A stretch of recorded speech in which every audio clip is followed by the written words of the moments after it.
Видеооконосплав находится в гостях у украинской национальной автономии в Республике Коми. Правильно я, Александр, сказал? Да, национально-культурный. Это чтобы не перепутали с национально чисто. Так. То есть национально-культурная автономия, которая своей целью значит, сохранение культурных традиций своего народа. У меня будет такой вопрос. Александр, скажи, пожалуйста, кого мог бы ты назвать своим любимым, либо любимыми учителями? Можно на своем родном языке.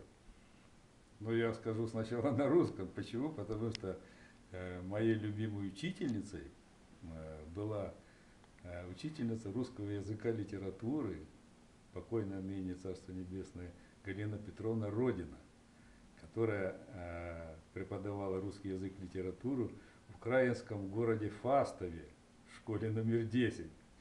В общем, это была украинская школа, были украинские учителя, была украинская литература и язык, мова, но тем не менее преподавание Галины Петровны русского языка, русской литературы было настолько сильно, что, в общем, наверное, это сыграло свою роль в моей будущей жизни, и что я с Украины уехал потом по распределению на север, уже 36 лет живу здесь, в Республике Коми, и люблю русский язык.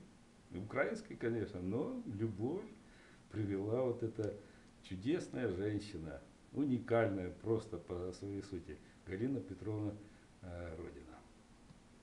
И еще раз, где это было? Это город Фастов. Фастов. Фастов. Это под Киевом, Киевская область. Это по юго-западной железной дороге. Если ехать с Киева на юго-запад, в Европу, то обязательно через Фастов. В каком году это было?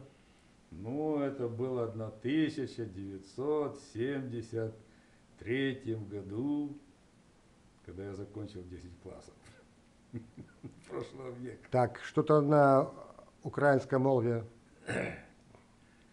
Ну, бажаю всім добрим людям, доброго здоров'я, Божого благословення у справах, дай Боже здоров'я дітям, рідним, друзям і всім близьким. Храни вас Господь. Люба.